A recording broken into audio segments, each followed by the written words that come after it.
Right, what's happening?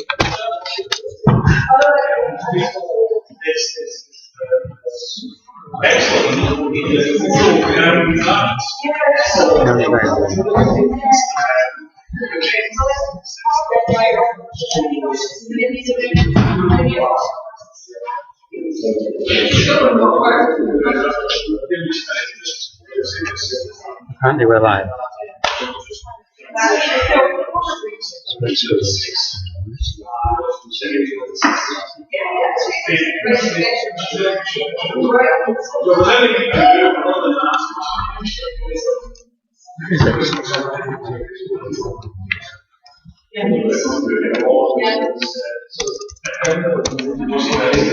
It's telling me that we're live, but I don't know where. Oh, what's that?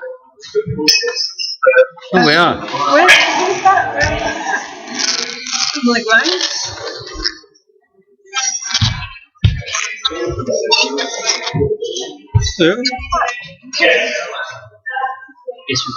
It's live but with a delay, I think.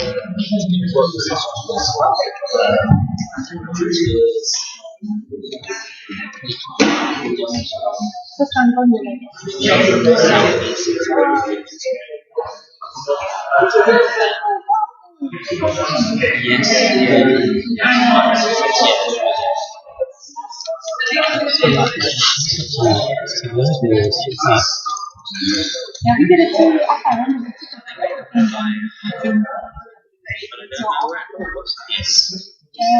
Was I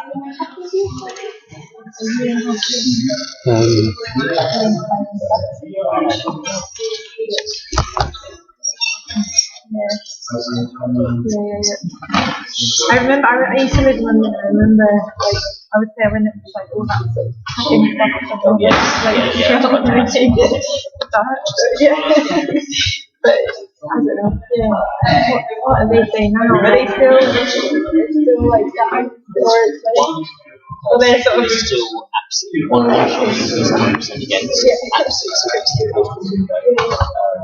most countries purely on anti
by the front door. And one other point we haven't mentioned, we've got main spokes to thank for paying for the venue hire. So if anybody would like to make any small contributions, there's a jump by the front door, so we can give some money back to the main spokes people. Right, so this evening we've got a presentation on the mini Holland scheme in Waltham Forest from Paul Gasson. A little intro about Paul. He's been an active travel campaigner for 30 years. He's held a large number of voluntary positions, including chair of the London Cycling Campaign. He was Camden Cycling Campaign coordinator for 10 years. He's had roles in a number of environmental and other groups in Waltham Forest, including council liaison officer for Waltham Forest Cycling Campaign. He's also heavily involved in London living streets. And then we've got Tierney after Paul. I'll give her the introduction before she speaks. And then at the end we've got Q&A with Caroline. I'll introduce her later as well. So, what's hand over to Paul? So, thank you for inviting me. Can you hear me? Am I loud enough? Because I'd rather not use a microphone. Not very good with those. So, thank you for inviting me to tell you a little bit about the transformation I've seen where I live in Waltham Forest. And what I'm going to cover today is what the Mini Holland programme, got an interesting name, which will be around the last horizon in the Netherlands, in essence, is named after the due to the London Cycling Campaign, Go Dutch campaign, which is all around why can't we have some of the continental infrastructure in the UK. So we're going to look at why the programme actually got this and being rolled out, some of the components of the programme, what it actually looks like on the ground, some of the changes we've seen in terms of data, and then a little bit about campaigning, because that's been absolutely critical. How do we actually get where we're working with the council and where we have been, and finally some of our learnings, because it's been quite a big, ambitious programme, and we've learned an awful lot along the way. So firstly, where is Waltham Forest? It's one of the 33 boroughs in London, so we're on the north-east edge, and in fact, the bulk of the Mini Holland spend is in the southern third of that red block, so most of it is closer towards inner London. And what can I say? Yes, so it's about 95% of the interventions in terms of money is spent in that southern third. So why do we have a Mini Holland programme? Why was this money being spent? And that's kind of summarising some of the key areas, some of the issues we face, air pollution, danger, all of those really, and together they make quite a compelling case, fortunately to our labor-dominated council as to why they should actually start to fix the price.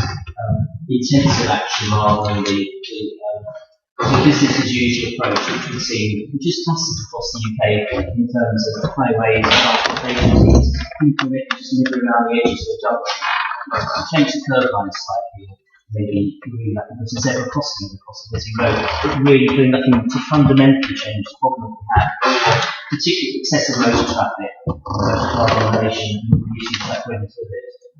And I think that another major factor was we were looking at population growth, a 30% increase over 30 years, the borough currently back to 70,000, aiming to be around 360,000 in 30 years' time. Is that how on earth are we going to survive if the same proportion of people drive around as they do at present? It's just going to be unmanageable. So that business as usual approach is running out of steam. So the programme is aiming to address those, which is basically better air quality all the way down to one thing which perhaps is a bit unexpected, but which we started to realise we're going to get, which is far greater community ownership of the streets, not just transport corridors, but places where we work and live and play. So talking a little bit about my own personal story, when the Mini Holland programme started, which was nearly 6 years ago, just to put this in context, the cycle campaign worked with the council for a bid for Mini Holland funding from the Greater London Authority. And that was back in March 2013. At the same time, our household expanded, and we had one adult and 3 youngsters who joined our household who were heavily car dependent. We lived in the street, which is a one-way street, 1,000 litres of base streaming down to 30 plus miles an hour. So it's quite a lot of road danger. The kids were largely based there, they couldn't go out to play, really couldn't go out on the road. They were all under the age of, the oldest was 14 at the time. And the youngest was about 6. So none of them could get outside really very easily, so they had home all the time, which was unnecessary, and their mum was there to drive them around. drive them out. And the other thing really is that also some of them suffer from asthma, so some quite serious issues in terms of the high level of pollution. So just a little bit about us, that we were relatively, some of our household were quite calm.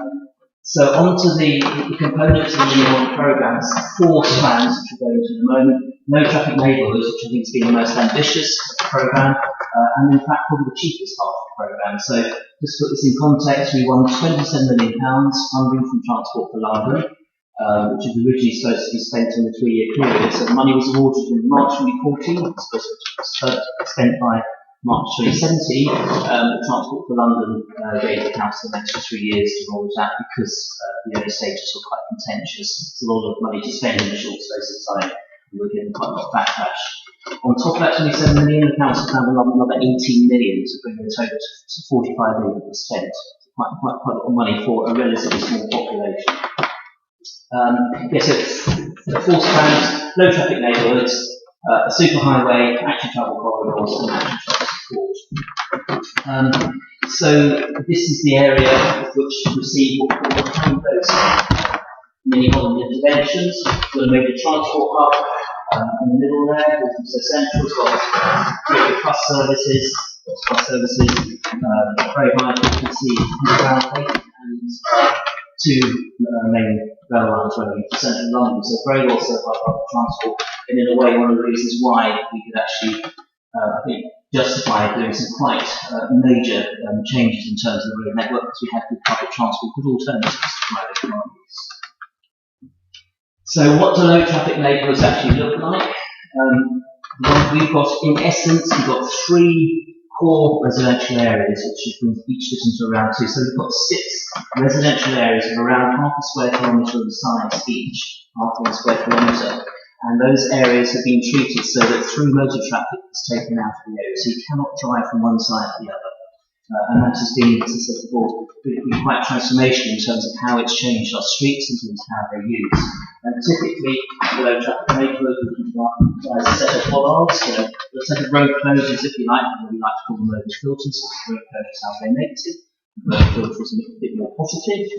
Everybody can get through unless you're in a motor car. Skateboard, visitors so you can get through, not drive through. And so those residential areas basically have a string of filters, motor filters running across them, typically in 2 directions in order to stop through motor traffic. So if you're in a car and you have to get from one side of an area, residential area, to another, you have to drive out, around the main roads and back in again. And what that obviously does is it makes driving that little bit less attractive, and those types of journeys are generally not made unless it's by people who really can't physically make those journeys on foot. Yet another factor in the low traffic neighbourhood, which I think worked quite well for us, is we have a series of what we call S-humps, sinusoidal humps, which are run from curb to curb, and they really bring the motor traffic speeds down to around 15 to 20 miles an hour. We had lots of speed cushions in Waltham Forest where vehicles could speed across, and we've got the square pillows where motor vehicles can speed across at 30, 40, 50 miles an hour, and they really are very effective. So speed humps across the road really do bring motor vehicle speeds down. And then the crossings around the periphery of those sorts of areas, those act as gateway treatments into the area. So if you're a driver, you come across a blended crossing, we'll show you some pictures on your own, and it acts as a gateway saying, I'm entering more residential area where I can expect to be slightly different.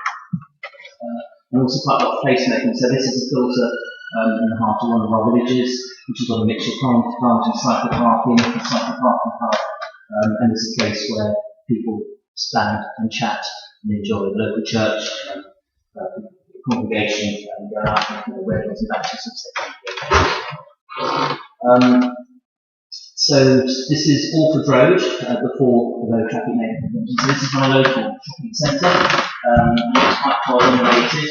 Often there are so many cars parked literally the road, and sometimes on the footway that people were reduced to walking in the street. We had 2,500 vehicles a day going through here, almost all of whom were through traffic and going. They were starting their journey a long way away and going a long way away. So just a convenient car. That's how it looked before. That's how it looks now. It's exactly the same stretch of street. In the different areas, you've taken out most traffic domination, and it's a place for people. This is another street. It is the road. carried 5,500 vehicles a day. It's a short section, two blocks of shops, all a bit marginal. 5,500 vehicles a day through this residential area. So again, this is in the middle of the Dorset residential area. And it was very hostile. The shops were in decline, quite marginal in terms of their survival prospects. And this is how it looks now. That's before the planting goes in. We already expected us to take the cars out. And now with planting, it's become a lovely place for people, for kids to play, and particularly after school and weekdays, this is even with people. Lots of new shops are coming, lots of new businesses, many of them run by women, so entrepreneurs coming in with new businesses. This is a real base for local communities to become a bit of a hotspot, and creating a lot of traffic, a lot of custom for the local shop owners. This is a metal filter right outside my house, pretty much, by the road. Local pockets here, parents sit on the benches outside, the kids play hopscotch, almost always during the summer months. This is just a short, the kids are just chalking up for pavement. Again, this was just a crossroads, near the crossroads here, huge amounts of traffic going through, and right in the middle of what should be a very good, and it's now a very quiet neighbourhood. And this is a parallel zebra, or tiger crossing, which links two filtered areas. On this side, on that side, this is a major simple extension. You've got 24 feet of Waltham across Waltham Forest. And this are some of the examples of the actual changes that you experience if you live in the filtered area. And I think the thing that I used to see, if you saw a cat upside down in the road, it's dead. Now they're just sunbathing. Yay! So next, Strand. We've got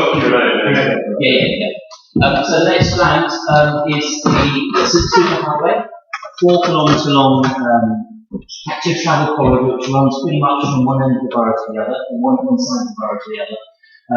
And what's unusual about this is we've got quite a few cycle superhighways in London, but this is an active travel superhighway.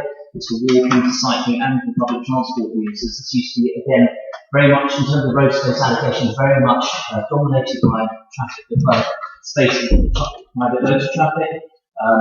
The cycle tracks are narrow, footways are narrow, lots of space. This is in the middle of a major junction.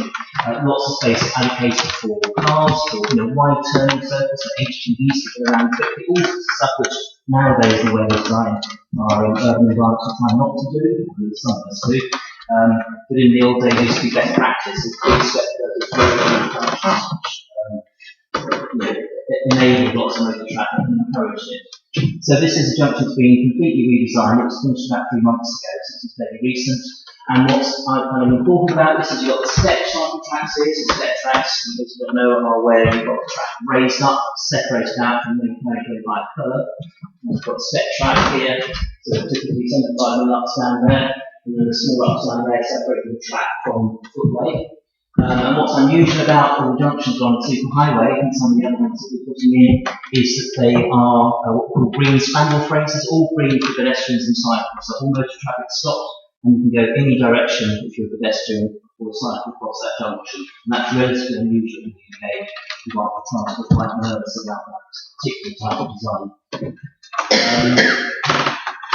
That's an example of a vendor crossing.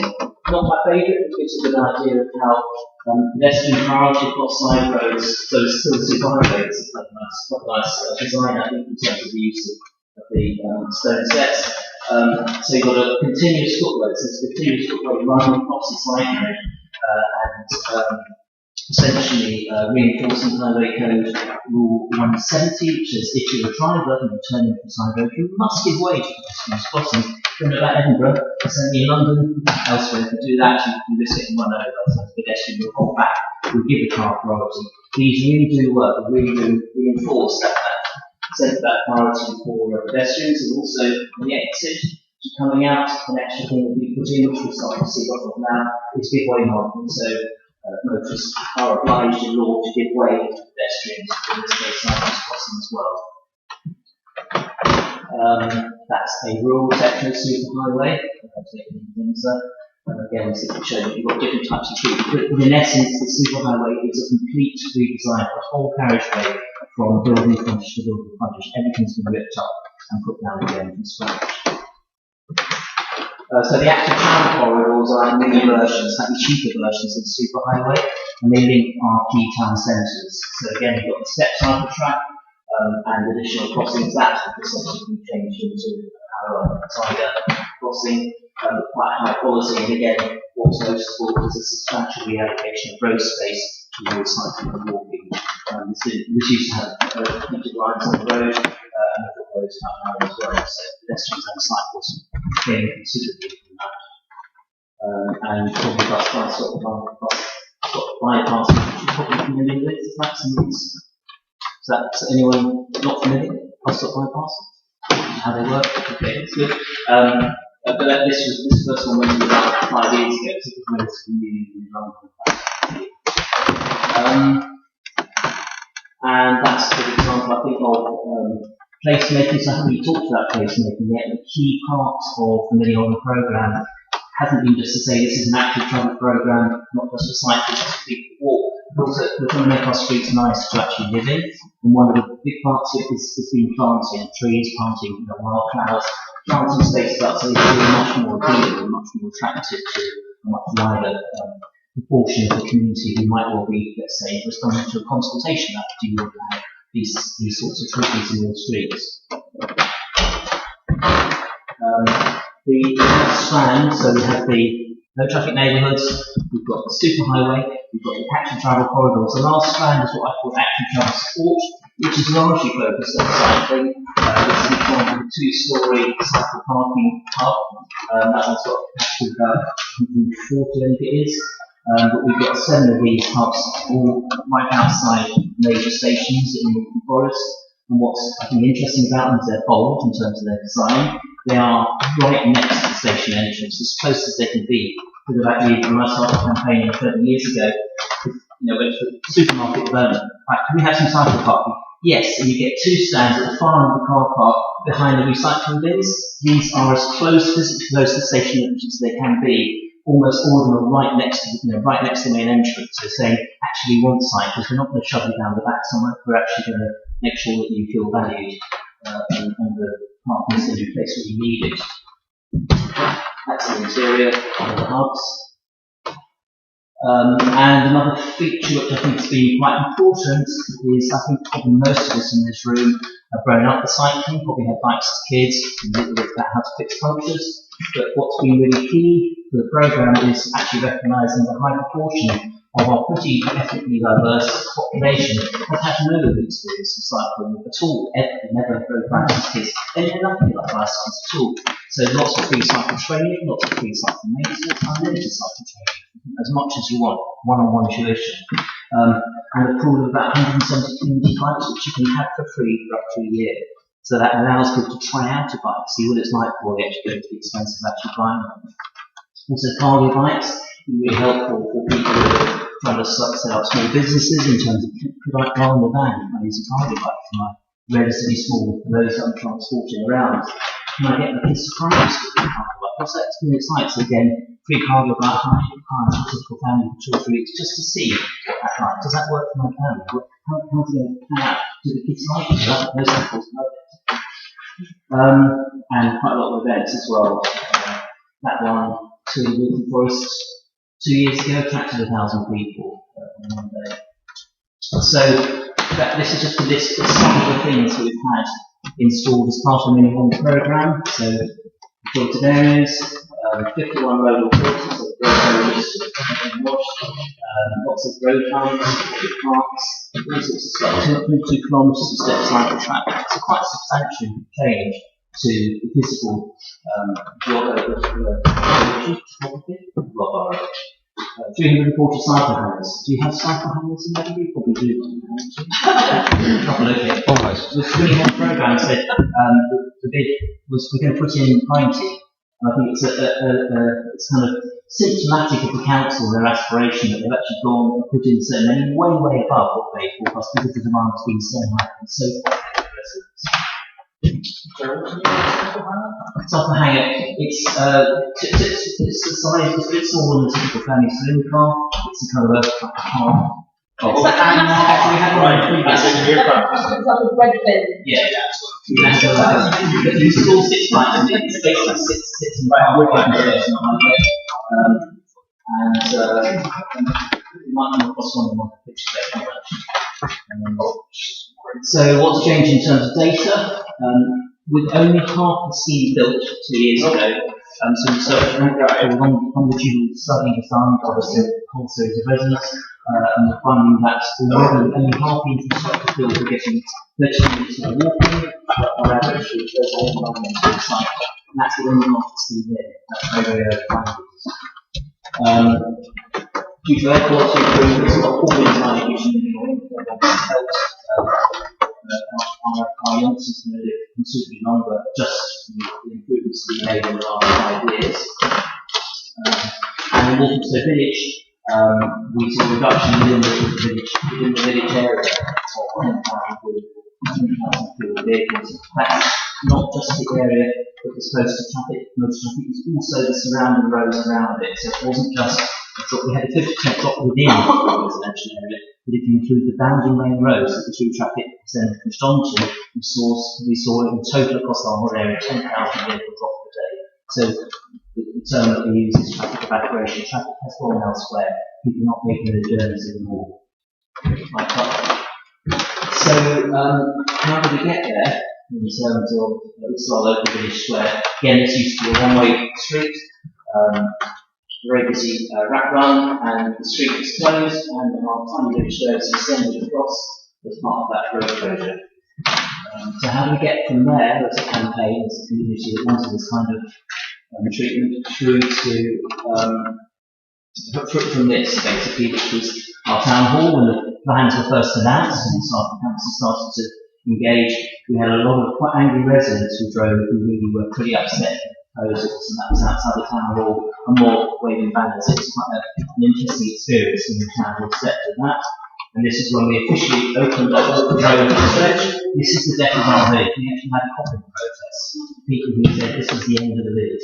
What we've seen is the first time in 20 years, all the shops, all the retail units have been occupied for the first time in 20 years once that scheme opened. So it's been very good for business. It's now become a destination for visitors. So one of the things that happened in terms of how we as a cycle campaign works, we reset our relationship with the council. We used to be without that, didn't do this. That scheme over there is disastrous. You messed up that one 5 years ago and you haven't fixed it yet. Very negative, problem-oriented, critical, blaming approach. And we reset that and said, come on, things aren't working, let's sit down and start again. Let's actually acknowledge that there are faults on both sides in terms of how we're having this conversation with you, and we want to make it better, and you want to make it better. We know that you aren't councillors or officers because you want to problems continue. You want to find solutions, so let's work together to find them. And that's really important. And also identifying what those key council priorities are. What do they think? What do they want to do?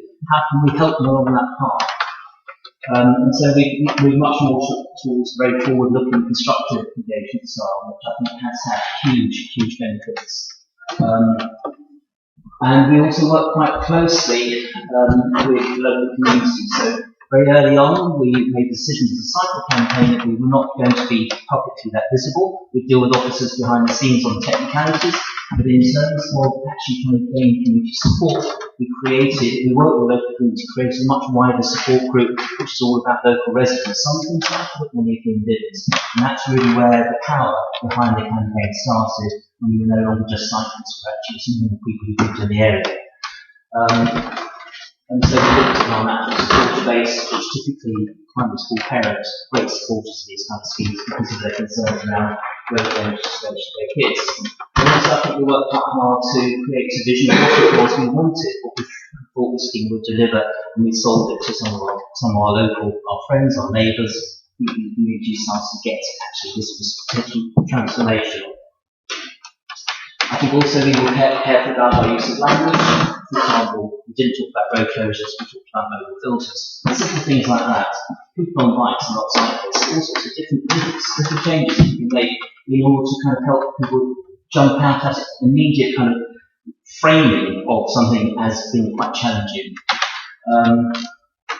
I think we also worked hard to make sure that we were seen as being a fun campaign, doing fun stuff, not just a serious campaign, but also having events, bike and bike rides and stuff like that, picnics and stuff, which was very regularly and fun. And also we got support council events, classically, most importantly, when the council had consultations, drop-in workshops, stuff like that, we'd often go in as members of the public, and officers would be in there being harangued by the public who didn't want this scheme. It's the council doing this, doing this to us, and we would be members of the community saying, well, actually, you thought about this, there's the benefits there.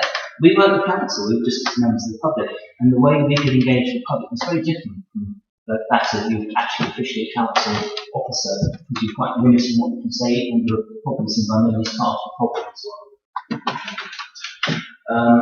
So in our vision, very much talked about active travel. Really sold, I think, the idea of public realm improvements, lots of planting. A lot of the work that's gone in has been around placemaking, around areas and streets you put in a mobile filter.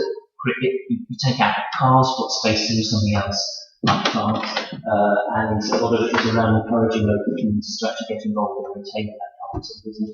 Certainly in England, with austerity, one of the things councils don't have is ongoing cash to maintain things like that. They're sending the community to do it. They can build it, have the cash to build it, but not to maintain it.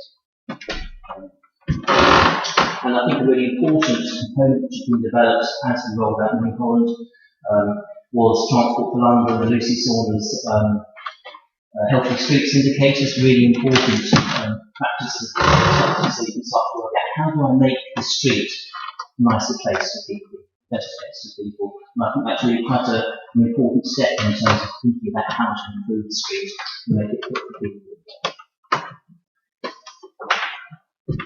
One of the big areas I think that we weren't so prepared with, perhaps because we were leading a bit of a revolution here, or the press will be at the forefront, was the number of myths that surfaced that we just weren't ready for. One of them was, well, if you close all local streets, there'll be gridlock. That just hasn't happened. Data from Transport for London, after we did our first filtering, showed that bus services along the main roads alongside where the filters went into were unaffected.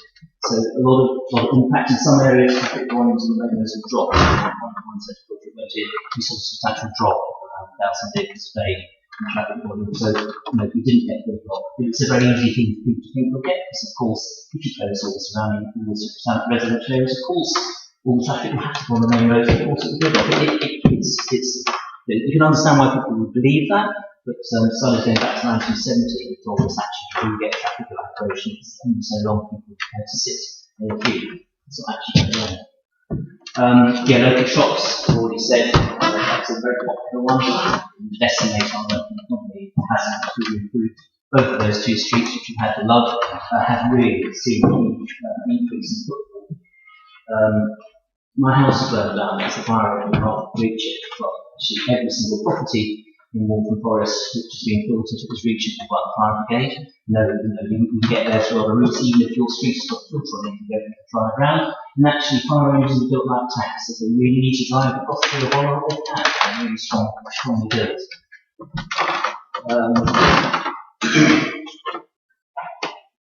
So I think some critical learnings as a campaign that we kind of learned over the years is we had to be really consistent with our asks. And again, particularly in London over the last 20 years, there's been so much inconsistency between the vehicular cyclists and those who want protection. And so, councillors will be here, and yes, we want cycle tracks. No, we don't. We want dotted lines, we want better training. There's all of this kind of mess of arguments from campaigners. There's been no consistency. So as a cycle campaign, we decided we had to be very, very consistent so officers and councillors knew where we stood.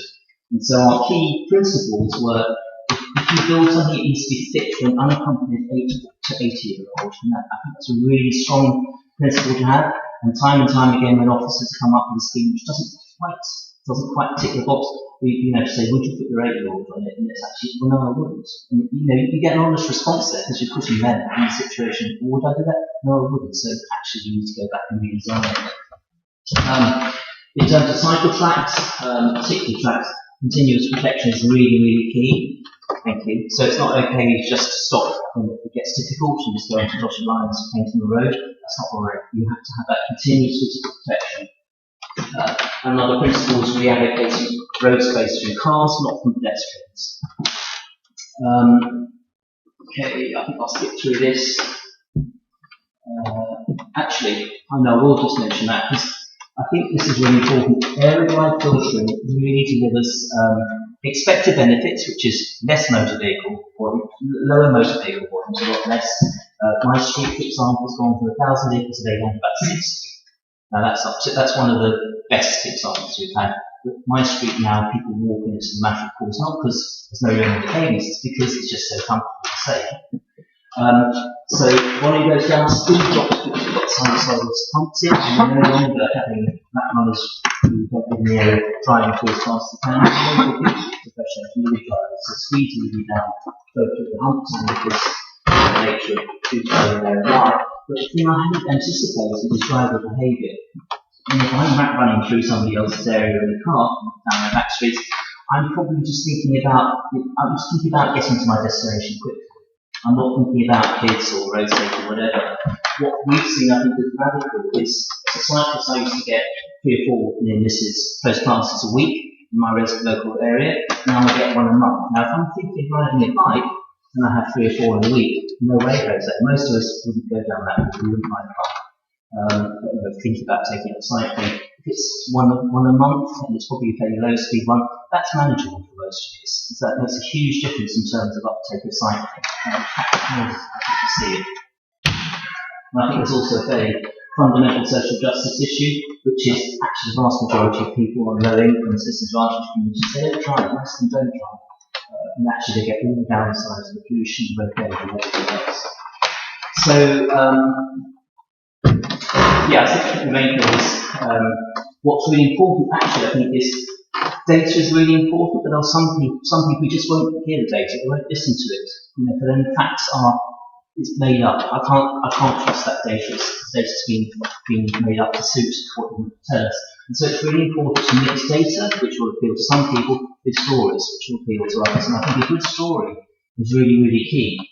I don't think my story is particularly good, but already we saw road traffic volumes drop down to 50 a day down our street from 650.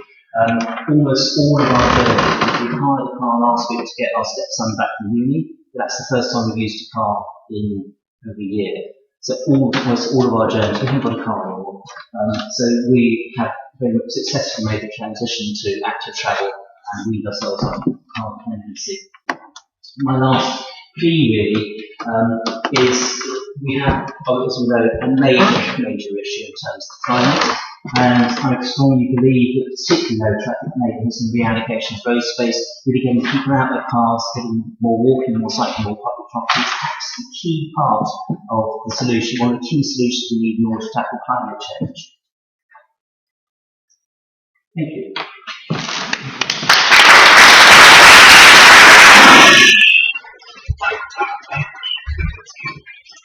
Thanks, Paul. That's really good. Next, we've got Tierney Lovell from Sustrans. The Tierney is an urban designer and manager of Sustrans' Scottish government-funded Places for Everyone programme. In this role, she works with local authorities and communities to fund and deliver large-scale infrastructure projects in towns and cities across Scotland. These projects rebalance the streets in favour of walking, cycling and wheeling and include the South City Way in Glasgow and Meadows to George Street project in Edinburgh. Her background is in architecture and urban design. She's passionate about making places more livable. She's also a keen cyclist. And this evening she'll be discussing what funding is available to communities to help achieve this. Great. Here we go. Thanks. Tierney, before you start, could I ask you not to stand on the squeaky Yeah. If you're slightly in front of the white line, I think it's not so bad. Yeah, okay, great. That's great to meet you. Yeah, thanks James, and thanks Paul as well. Super inspiring. Sort of feel like we're all looking to Waltham Forest for a lot of the learning and all the lessons that you've sort of developed, and if we can roll that out across Scotland, we'll be in a good place. We went on a site visit to Waltham Forest a few years ago, and I feel like we're always talking about it still. So lot to learn. Great, so Places for Everyone, spoke 40. Yes, thanks so much for inviting me, because I actually live around the corner, so a bit of a sort of declare my interest straight away there. But what is Places for Everyone, and why is it here? It's a Sustrans programme. This is really the context for why it exists. So this is the active travel budget in Scotland. So in 2018-19 it doubled to £80 million a year, and it looks set to continue, fingers crossed. That's £15 a head, I think, more or less, but it works out more like £150, £160 million a year when you take in the sort of local authority match funding, so it's a really big pool. And we're talking sort of on par with some of our northern European neighbours in terms of funding, so it's really great to have the political support there. I mean, when you talk about £27 million for mini Holland, I think, got a lot, like maybe 80 million doesn't get you that much, but yeah, it's really exciting to see that the political landscape is changing.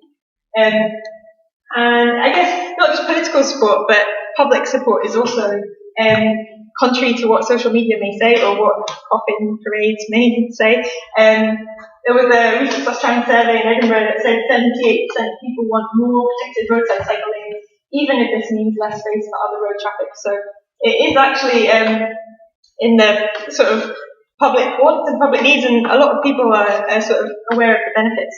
So it's a good time for active travel, and this is where Places for Everyone comes in. So Places for Everyone, the name may be a bit cheesy, but the name is all about moving away from this idea that this is about routes, this is about A to B, this is about cycling really fast on superhighways. This is about transforming neighbourhoods and places, and it's about looking at sort of area-wide proposals like the Mini Holland type of scheme, and looking at as well it providing for everyone. So it's not just about commuter cyclists or road cyclists, it's about people in wheelchairs, people who may have no inclination to cycle ever, but it's more pleasant environment, better air quality, and just a better place to live. So it's about looking at all these things holistically and going forward. So the sort of overall aim of the programme is to create safer, more attractive, healthier places by increasing the number of trips made by walking, cycling and wheeling for everyday journeys. So I guess it's that idea that creating nicer places encourages people to walk and cycle more, but also more walking and cycling in turn creates nicer places. So it's a kind of cyclical situation. And what do we do? So in Places for Everyone, we've had over 250 applications last year and 72 partners across Scotland. So it's more than just local authorities. We work with community groups, we work with housing associations, universities, educational institutions. And of the 80 million, we have 51 million annual funding pot from the Scottish Government. So it's great to see a lot of funding being sort of directed at infrastructure. It's an exciting time. So in terms of what we've done to date, it's early days compared to what Waltham has achieved. But I guess our first really major project has been the South City Way. So it's under construction at the moment. It's in Glasgow. It leads from sort of south of the city into the city centre and creates segregated routes all the way through a kind of key corridor. So it's about segregated routes, but it's also about public realm improvements along that route, and it's about behaviour change projects kind of working alongside that. So as you can see, similar to what Paul mentioned, this is designing for 8 to 80, it's about designing for someone to cycle with their dog, or designing for a child to cycle with their parent, and facilitating like community events and all sorts of things happening that couldn't happen before when that was actually a bit of road. So that's a bit of a blocked up street in Pocket Park that we made there. So that's South City Way in Glasgow. One of the projects you might see currently being developed is Meadows to George Street in Edinburgh. So this is currently out for consultation, so let us know what you think. Please do put your feelings down on the website. Early days with this one, but again, it's looking to really reallocate that road space and transform the street, looking at the route all the way through the heart of the old town. So it's like an incredibly sensitive historic environment, and trying to provide that segregated route all the way from the Meadows all the way to George Street down the Mound. So exciting times there. And then this is West Edinburgh Link, if you've heard of this. Similarly, we're looking at very insanely vehicle-dominated area around West Edinburgh, the Gyle, Edinburgh Park. It's about looking at how we can take that vehicle dominance away and make it better for people walking and cycling in the public realm and all these things. So again, it's very early days with that project. So if you have a chance to sort of get in touch with the consultation, get online, please do send us your thoughts. So yes, so many projects that we're working on across the country. It's not just the Central Belt.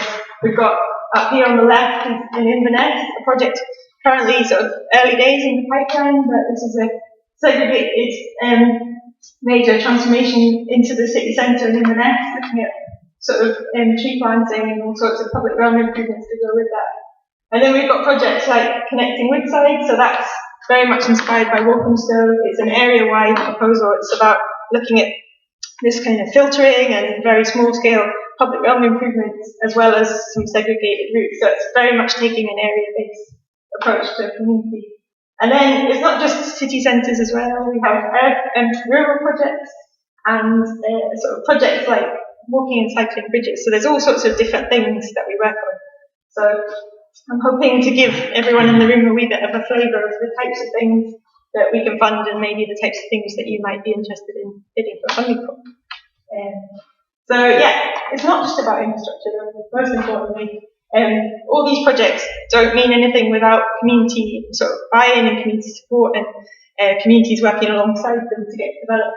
So that's really fundamental to everything that we do is behaviour change and community engagement working together with the infrastructure. So we've got the project, the Causey, has been a long time developed in sort of centre of Edinburgh, so that was entirely community-led. I'm not sure what the latest is with that, but they've done all sorts of really exciting stuff there. With Woodside, we've been working really closely with young people to develop the designs, doing sort of workshops on different layouts and things, which is really exciting. There's Humps on a bike, and this is some behaviour change projects with young people to really get people excited about cycling. It's not always enough to just build a route if somebody's never considered cycling before, and then if they don't own a bike, for example. So it has to be that full picture. So this is a wee diagram, I guess, just to go a bit more into the detail about the types of things that we can fund. So this diagram is a sort of typical UK town, I suppose, network of walking and cycle routes. So you can see it's incredibly fragmented. You might have islands of infrastructure, bits that don't fit together particularly well. So this is the context we're often working with. One of the sort of starting points, one of the types of things we can work on is sort of community-led street design projects. So we have a street design program, which is very much about working on a small scale to do a co-design, very intensive engagement type project. Also, like smaller scale connections that might be just filling that little gap. So it could be a crossing, or it could be a little link in that disconnected network. It could be building a new walking and cycling bridge. So it could be a massive severance from a railway or a river, some key connection that really disconnects the town or city. It could be junction improvements. So Scottish Government is very keen to sort of focus attention on dangerous junctions. So there's a real emphasis on that, and any projects that really tackle those particularly dangerous junctions are given high priority. It could be rural paths and networks, so it's not just urban, as I said, and also those kind of off-road links, tow paths, etc.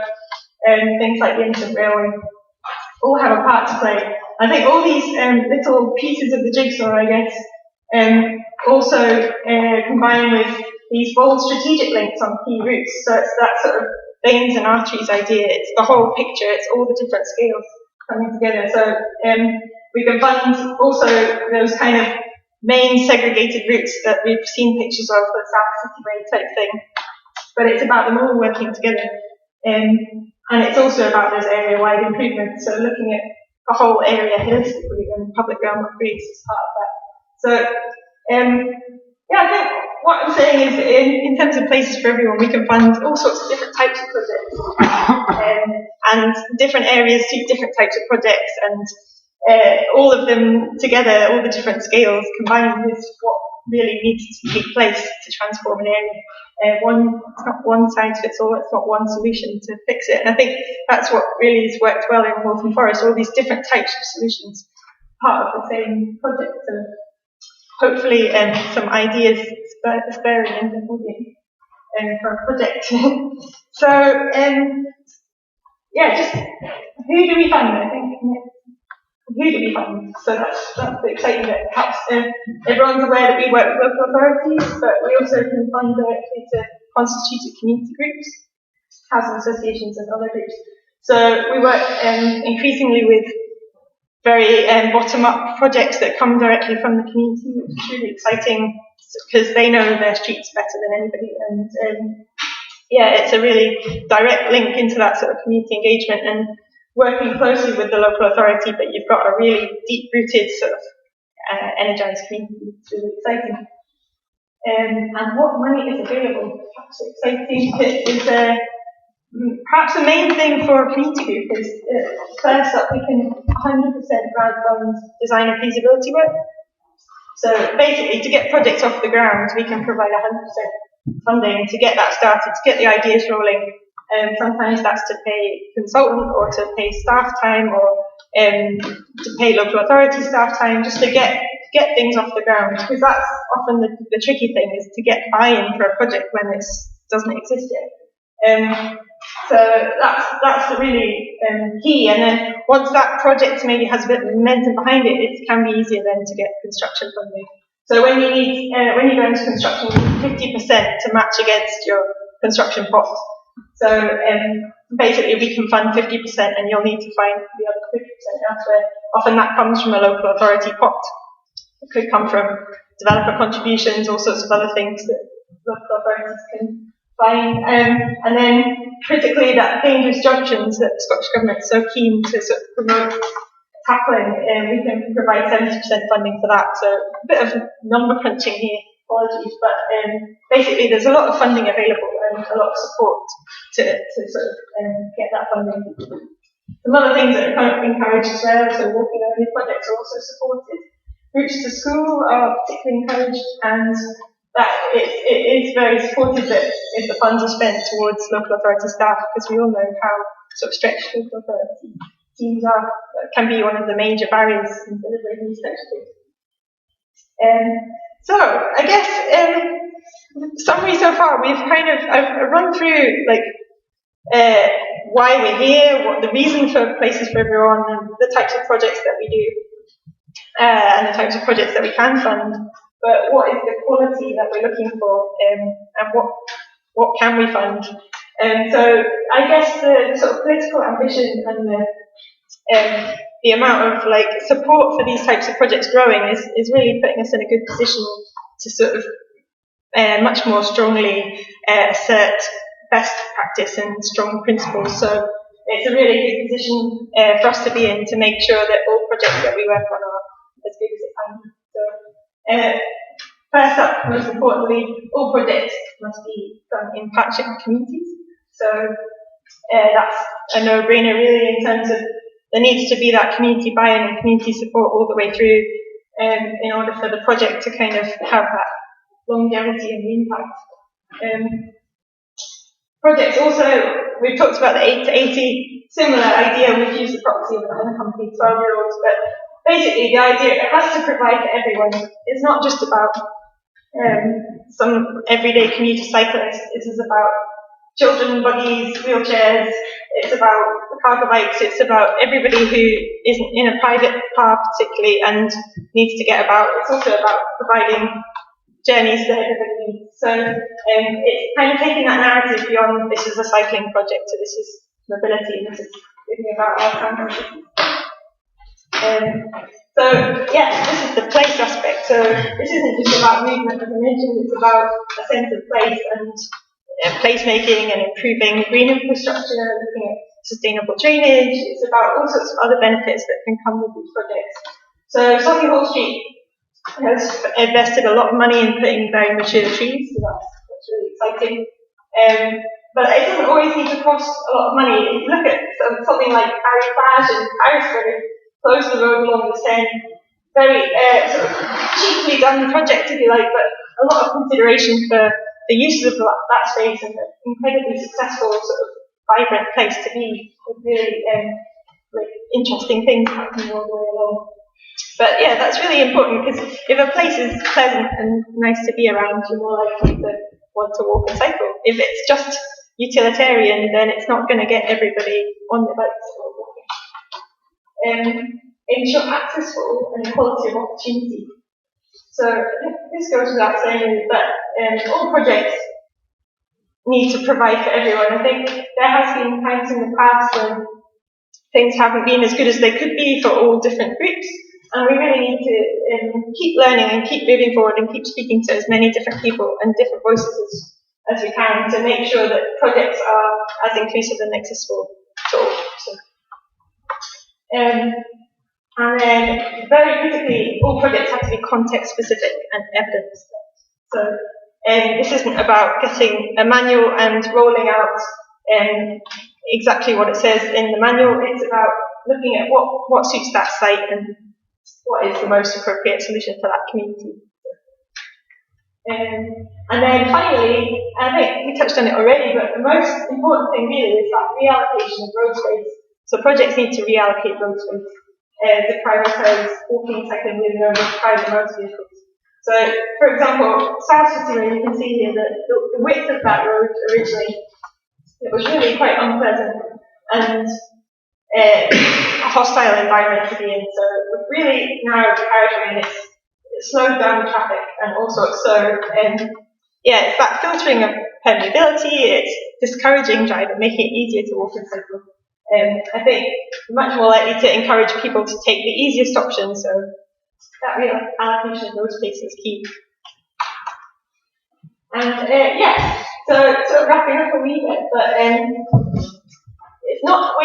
it's not just a funding program. We also provide a lot of support and expertise to sort of projects as they develop. So Sustrans works very much in partnership with the projects as they get delivered. So we provide sort of design support, community engagement, behaviour change, all sorts of stuff. So we work very closely with the projects as they get developed. So if there's anything in particular that a project feels like they need extra support on, then we can seek that out and find other people as well if necessary that can help with that. So the exciting thing is that next week the fund opens for new bids. So get your thinking caps on because it's not long. But no, it's open for the whole year, so you don't have to get it in straight away if you are interested in putting in a bid. But basically, yeah, the fund is open for any types of ideas, and I think very keen to chat to anybody who thinks that they have an idea, or who might know somebody else who has an idea, or a different community who thinks that this could work better. I think this is really the time that we can encourage new ideas to come to the surface. And I think I wanted to finish up with an example of another project that is taking place in Glasgow, and it's pretty ambitious. Well, I think it's ambitious, but compared to Waltham Forest, maybe not, on the same scale. But it's about 12-15 million pound project in an area of the West End of Glasgow. And it's very early days, so they're still developing their ideas, but the whole project has come solely from the community, so it's led by the community council, and they've been working with the local authority, with Glasgow City Council, and with other sort of specialists in the area. But it's just a really exciting example of the early days of a project that is led by a community. And yeah, it is very early days, but I feel like if there's anybody in this room who's thinking of developing a bit, then these are some great people to speak to. So fingers crossed the video works. I can make it better. Quite cheesy video, but I think it's nice. The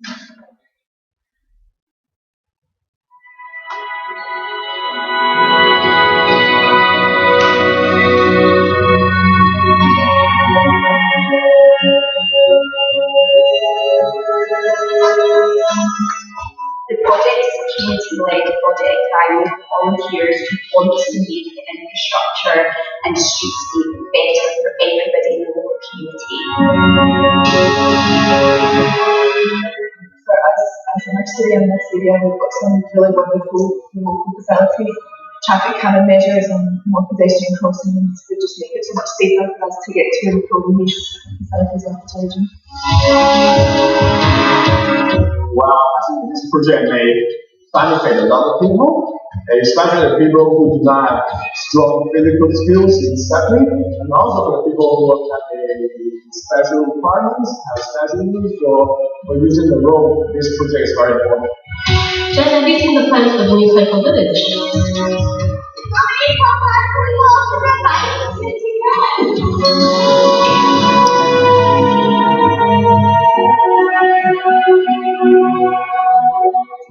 Yeah, I really think having seen how things can change, it's made me more hopeful about how things can continue to change. It's made me more aware of what could be done to make the area better. The cycle village is important to me because I wanted it to be accessible.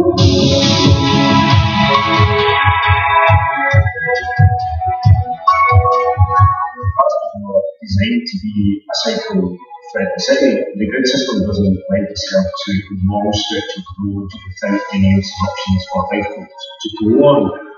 The impact of the new plans, hopefully we'll see more cycle lanes being put in, we'll see an extension of the mural trail, we'll see more trees being planted, we'll see pavements being made smoother, more dropped curves, potentially some one-way streets to help traffic flow a little bit better, and safer junctions, safer crossing points for pedestrians. The parking, the movement of cars, the movement of people, bicycles, it needs a holistic approach. I think it's quite important to build a friendly, not just safe, but friendly environment. We are looking at trying to educate children for the future and maintaining healthy lifestyles, and if they don't have the facilities to be able to follow that through, then that's going to be challenging for them. So the introduction of the cycle village is really big in the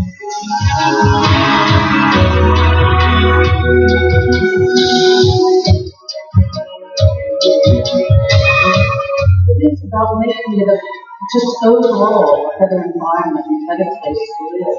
It impacts for us, the children going forward into their future, looking at creating an area that is safe and comfortable for them to live in. The project is essential, Inspirational, Accessible, progressive, Everybody.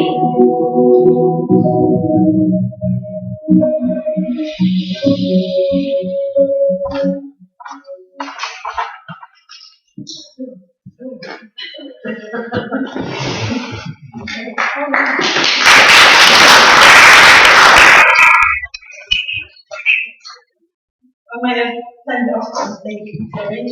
That's okay, I never did. But that was the end. Okay, well, thanks very much. Hope for the future. Right, everyone, so now we've got a question and answer session hosted by Caroline Brown, who's currently a lecturer at Heriot Watt's Urban Institute. Her research interests focus on the links between the built environment and human health, including green space and active travel. She's a chartered town planner and co-director of the Edinburgh Festival of Cycling. So, and I think Caroline wants us to rearrange the chairs to start with, but I'll leave you in Caroline's hands. So, I just want to give you a little break, just for a few minutes. We're going to just move some furniture at the front. And while we're having a break, I want to invite you to chat with your neighbours, get your questions lined up, test them out, and make sure you don't duplicate each other. Okay? So just feel free to have a little chat while we organise things at the front, and then we'll be expecting lots of hands, lots of questions. Okay?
conversation, let's just say. So actually, there's not very many beards in tonight. But I usually say we can't have two beards in a row.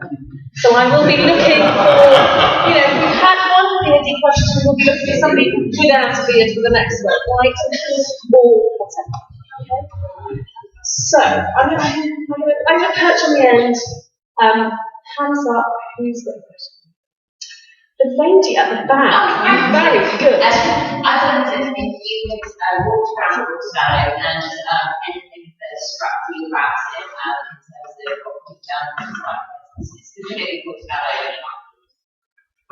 I live here, so I think about it every day.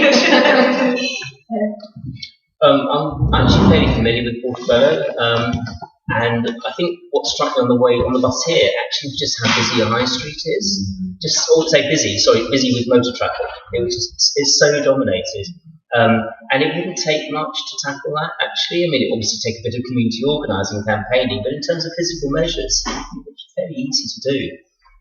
And obviously, a lot of the side streets are looking pretty congested, with particularly parked cars.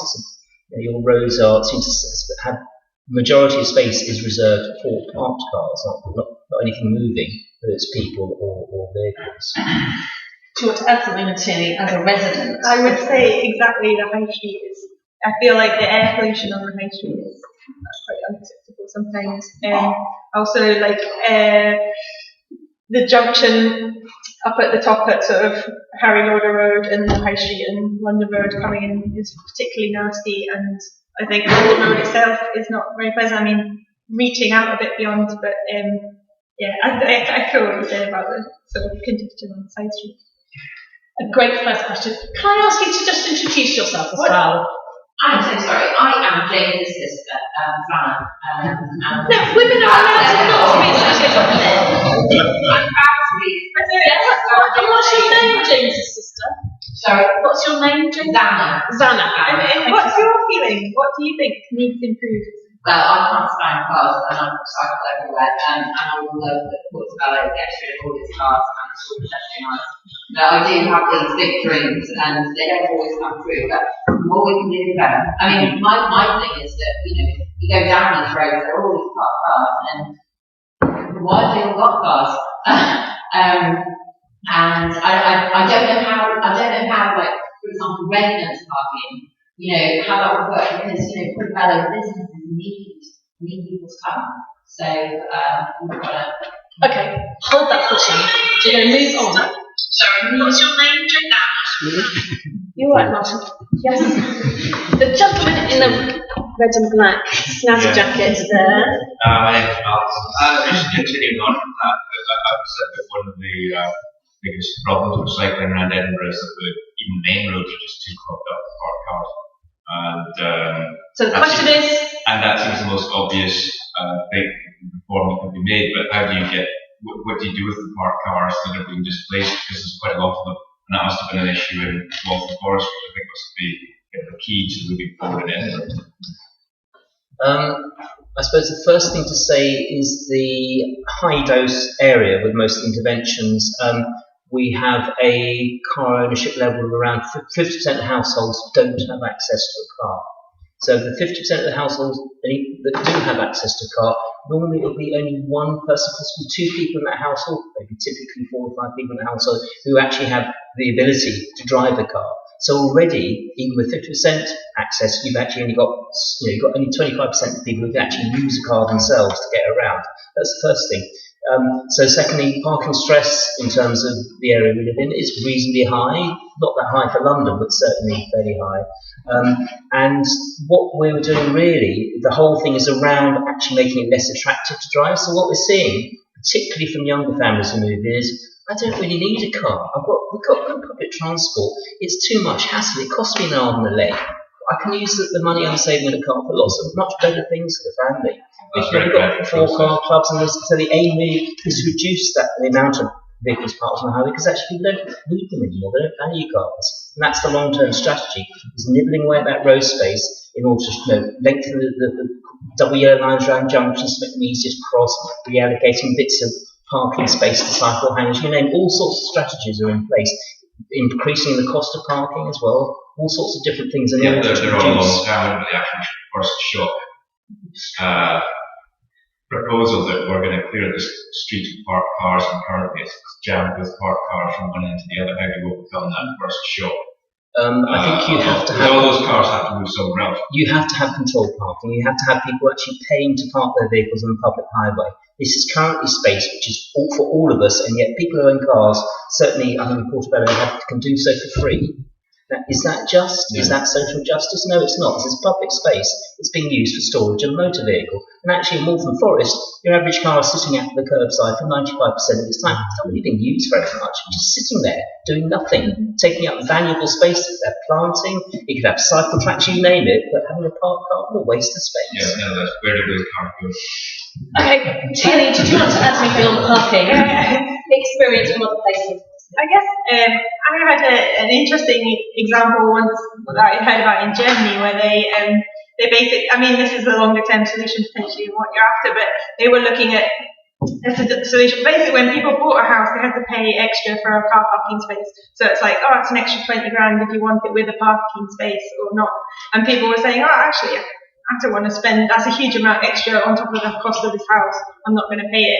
And basically the solution in the end was that it was like, okay, it can be a parking space. If you don't choose to buy it, then it becomes a community garden. And what that had happened was they turned these parking spaces into community gardens, and everyone was like, wow, this is much better. So it was like a long-term buy-in to the benefits of not having it. But yeah, that's a longer-term solution. So. Well, I mean, considering Portobello High Street is again. Can we move on? All right. Can we move on? There are other people. Look at them. There's a forest of hands. I think the short-term parking thing is important. How do you change it? I think specifically on Victoria Road, which you mentioned it. Because your picture there, I'm used to living in Glasgow, so very familiar with East Park cars then all the time, obviously, in the evenings, not in the cars, but it's the fact that you've managed to make it so curious, genuine, and you did that. Not the long-term, didn't need to be nice, but how did it happen? There. What was your name? So David. David. So Victoria Road, it didn't actually reduce the parking in that situation, so we retained the parking. It became a controlled parking situation, rather than a free-for-all, which it was before. So, okay, brilliant. And lady here. Hi, what's your name? Margaret. Well, would your system work in an area that's quite well off, I think, and quite a nice area? If it was a poorer area and maybe like certain areas I'm thinking of in Edinburgh, would it work? So the very first scheme we went in was a high quality pilot in order to encourage other communities who had the potential to have the same filtering go in. So the first area was relatively gentrified, yes, and quite a lot of money spent on it in order to create a really good example of what your community can have as well. Subsequent ones that have gone in have been quite diverse. It's been one very poor community, which admittedly there's been some pushback from one or two quarters, but I'd say largely the areas that have gone in have been quite mixed and diverse, so it's probably a good representative sample of the population. And one exception, I don't think we've seen any particular issues. As I say, the poorer sections of society don't tend to have cars, it's much lower car ownership, and so correspondingly they benefit more, because they suddenly don't have everyone, all the rich people running through their streets, creating all pollution and danger. What I'm thinking of, why rather than just the car bit, it's the whole road and it looks really nice, almost, like, how can I put it? If you go to Saturday in Edinburgh,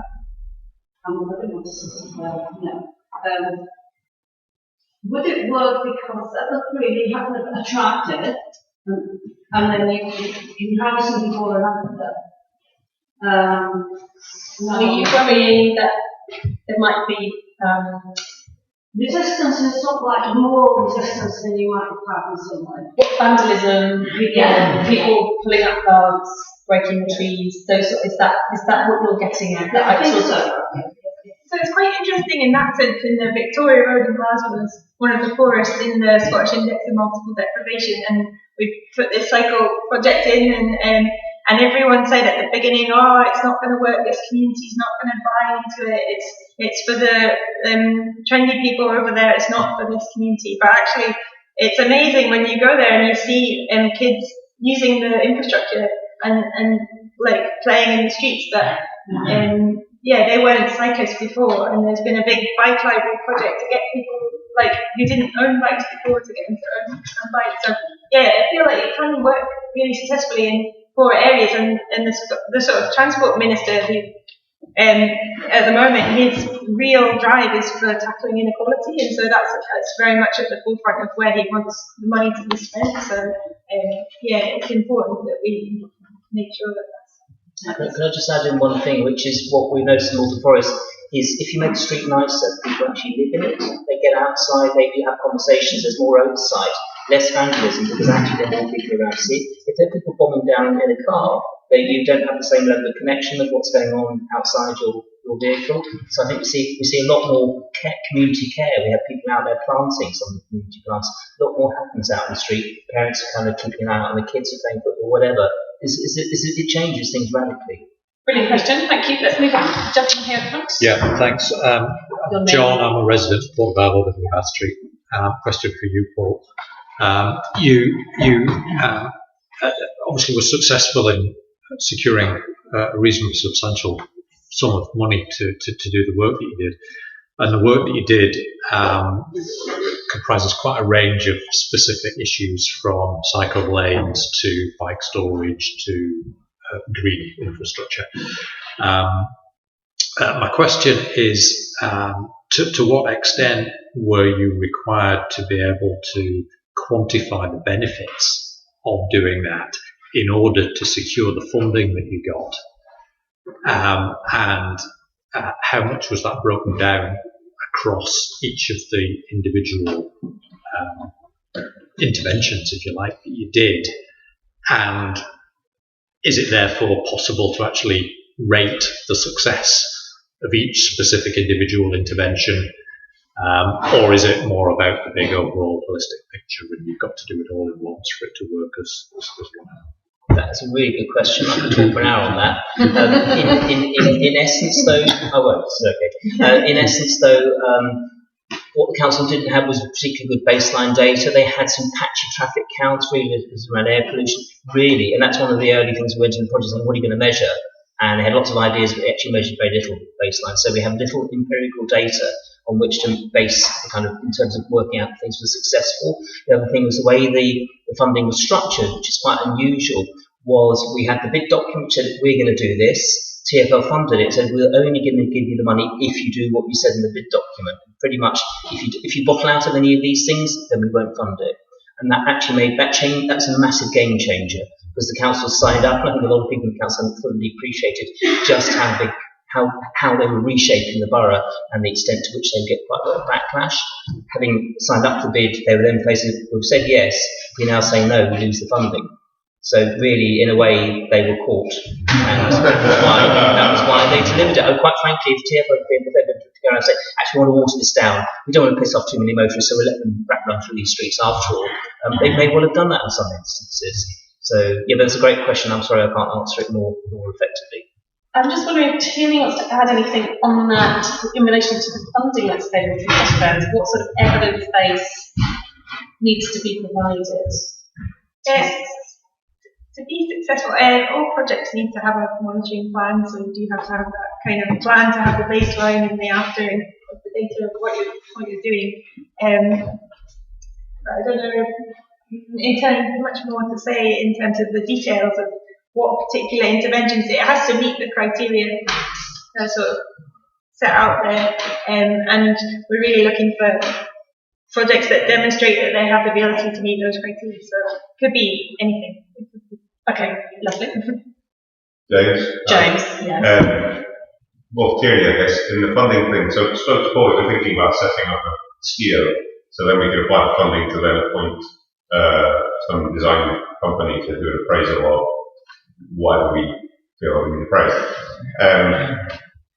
For applying for the funding, how much would we have to do in advance? Because we're in effect wanting some landscape architect company or civil engineering company or whatever to do an appraisal of the whole of Portobello or certain arterial routes. How much do we have to say to you, we know what we want, rather and produce enough bump in the application, rather than saying, well, we know that it's pretty rubbish, and we want someone to tell us how to improve it, and we're not the experts. So, we're literally a case of a sheet of A4. We don't know what we want, but we know we want something, and we want someone to tell us. Give us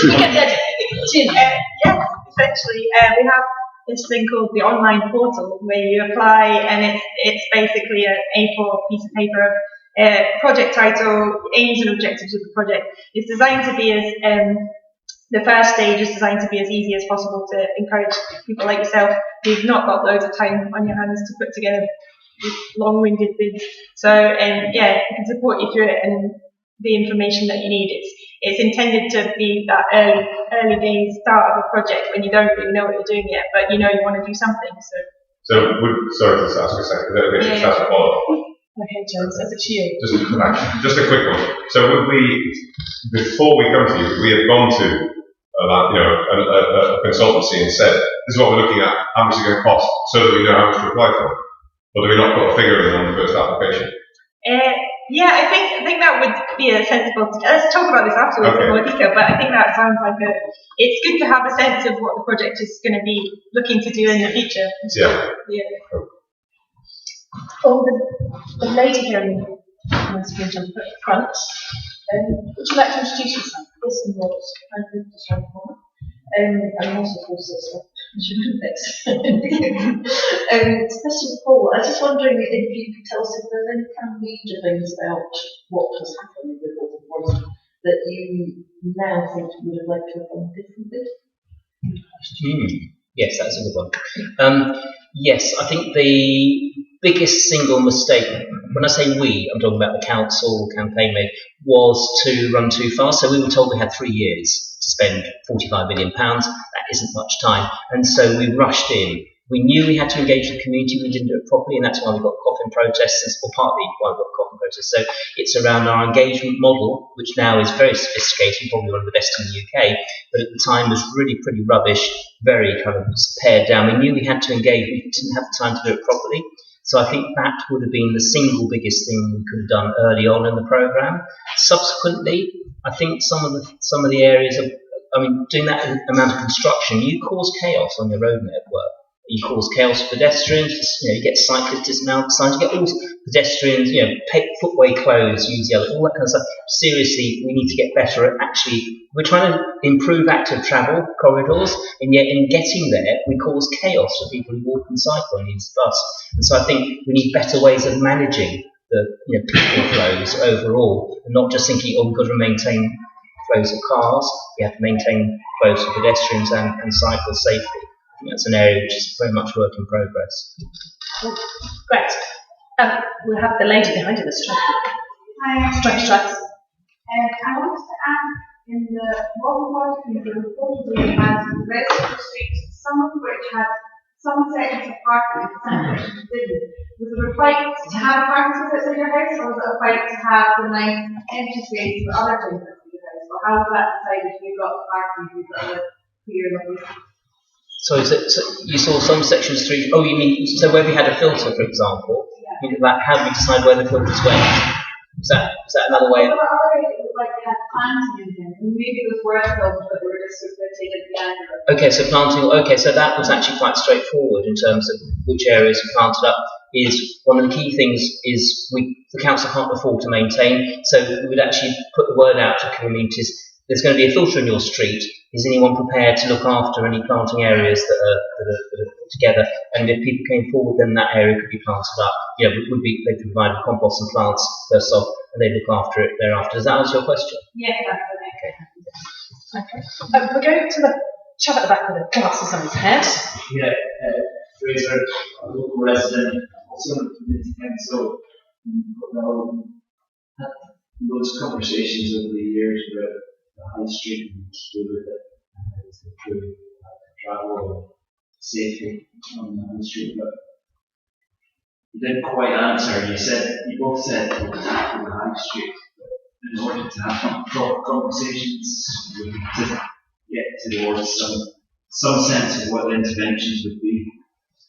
Could you give any flavour of those? I think it's a tricky one. I think about it quite a lot because I think we've got a pretty amazing walking and cycling 100 metres down the road to the prom, and the high street is pretty rubbish. But I think for me, it's got to be about reduction in vehicle numbers primarily. Like, I think the sort of segregated cycle route idea is less important than the vehicle reduction and the air quality improvement and the public realm improvement and the squeezing of the carriageway. So I think there's scope to put in potentially cycle infrastructure as well. I think that could allow for a different type of movement than the prom allows. The prom is much more kind of meandering, especially when it's busy. So it could be that you're providing for that kind of faster movement, but I think primarily it should be about how can we filter the traffic into Portobello to reduce cars coming into the high street. We obviously need to keep the buses flowing. I think that's really important for the town and for the community. But yeah, I think we can reduce the number of cars going through there every day, sitting there like spewing out fumes. But that's quite vague. But is you look for something more specific. Or? Yeah, well, I just think. How do you do that? Can I tell you what I'd do? I'd put bus gate in, which would basically allow buses through. It'd be camera operated, so anyone without any physical restriction, it'd be camera operated. So buses would be allowed through. Anyone who drove through in a car or a van or a lorry would get a £65 fine or whatever Scottish equivalent is. That's how I'd do it. Okay, great. Have you made a note? Right, we'll go to the gentleman at the back here. We'll come across to you at the end. So Nick, I live in Portobello. Really love the presentation. Just really interested in back the priorities of the Scottish Government and Sustrans in particular. We've already mentioned that King's Road junction is one area where we've had a fatality. We also mentioned that we expect to do proactive community applications, but how does Sustrans sometimes to reactive areas like that? And also where it goes wider in the community itself, so the connection with Portobello to some of the improvements in the centre of town. Portobello is not well connected in terms of active travel right now, on some very, very busy roads. There's more and more housing stock being built, but there's nothing in that housing stock to encourage people living there to go for active travel. So, for example, you develop some Bellfield, Standard Life area, and Dumping is very busy, roads like Carolina Road, onto Industry Terrace and up to Jotsy Lodge. There's a huge lack of connectivity that can be highlighted. How does that proactivate, like I'm saying, Sustrans and other elements work with the community to make those improvements? I guess it's a really good question, and I think Sustrans, our programme in Sustrans is reactive by nature.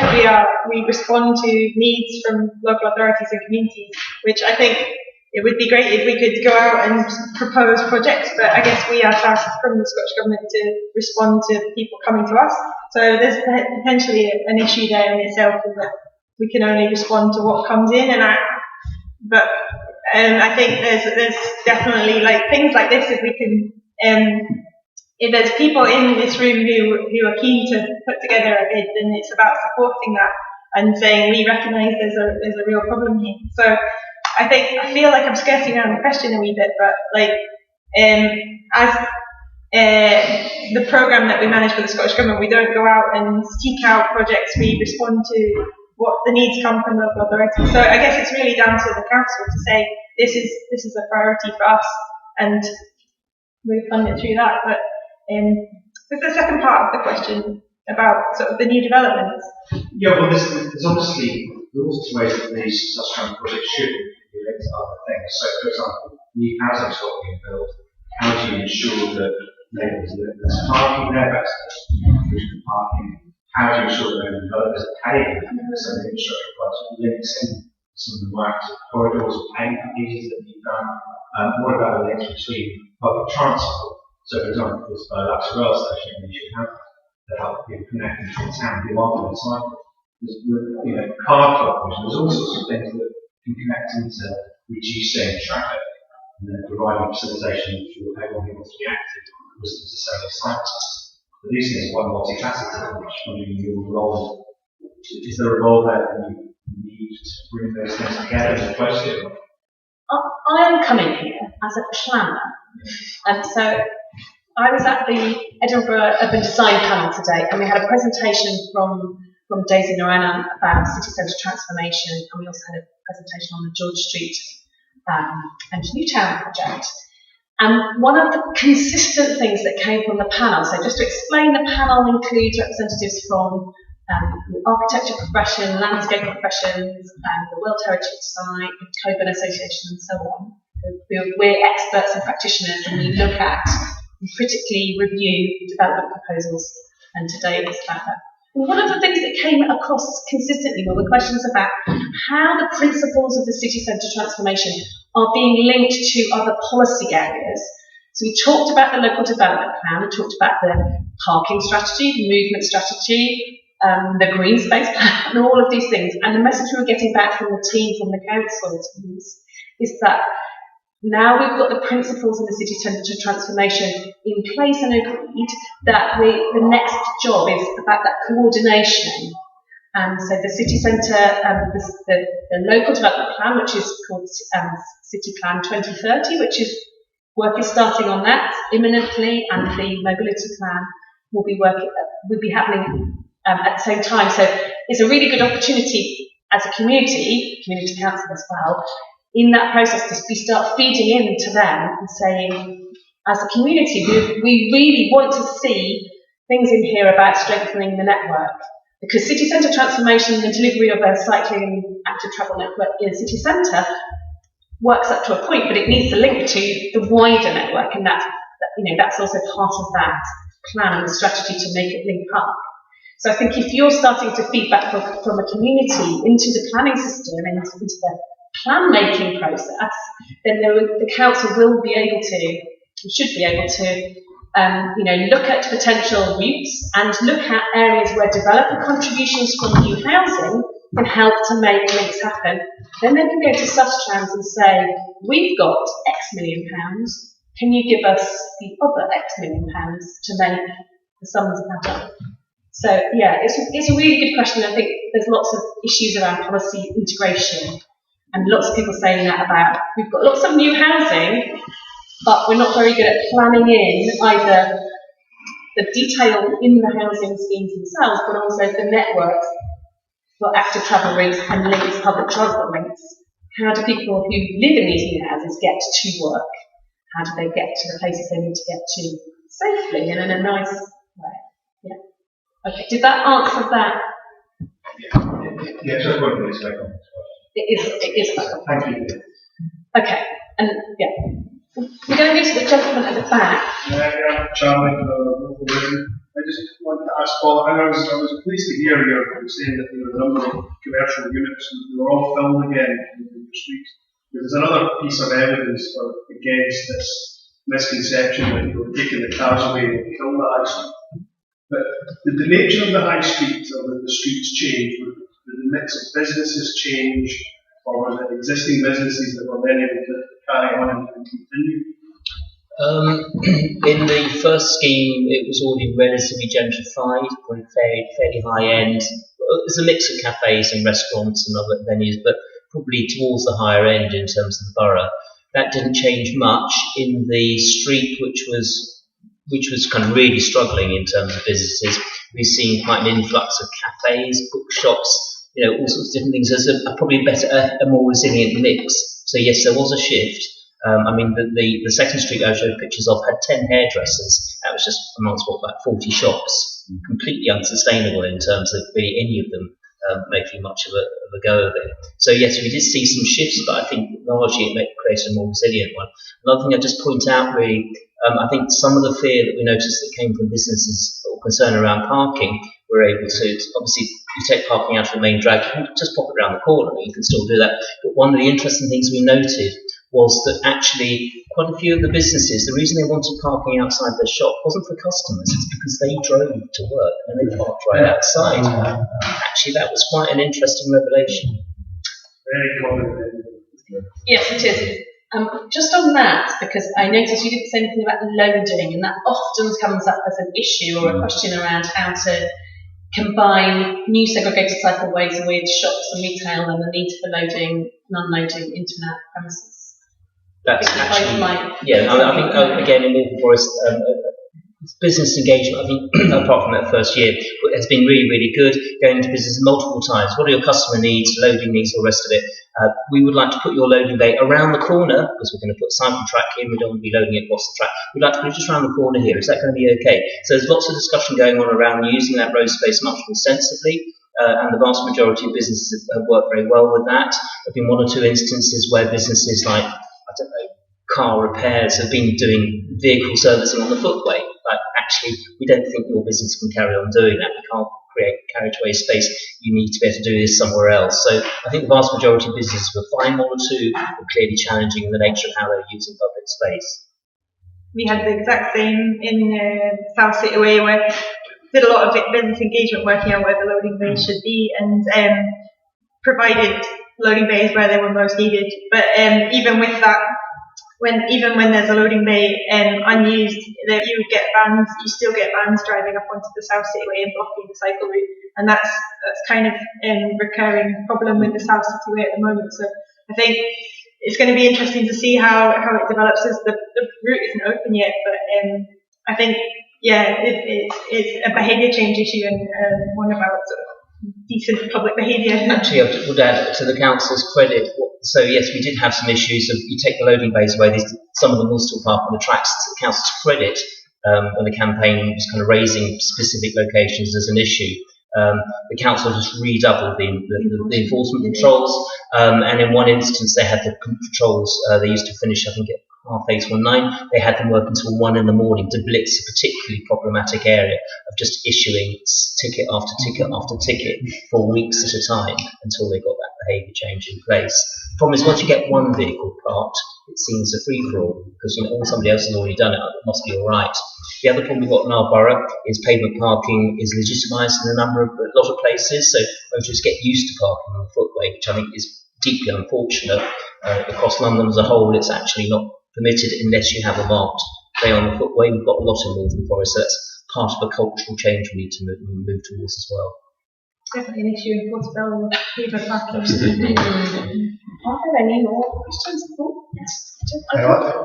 Almost everybody's asked a question, so feel free to ask another one if you've still got a burning question. I just wanted to ask about community engagement. So for James's project, he's obviously got ideas and probably got some solutions as well. But where is that space for engagement in between? Because I'm working on a project specifically in Bellfield and Lothian, and there's a lot of criticism and backlash because the perception is that there hasn't been any engagement. And what they said is, we want Sustrans wants people to be engaged in part of the whole process and fully behind it kind of thing. But it's not always possible because the project's talking about along the high street, it'll be controversial in Portobello. People will oppose it. How do you tease that along, and how do you get over that reaction?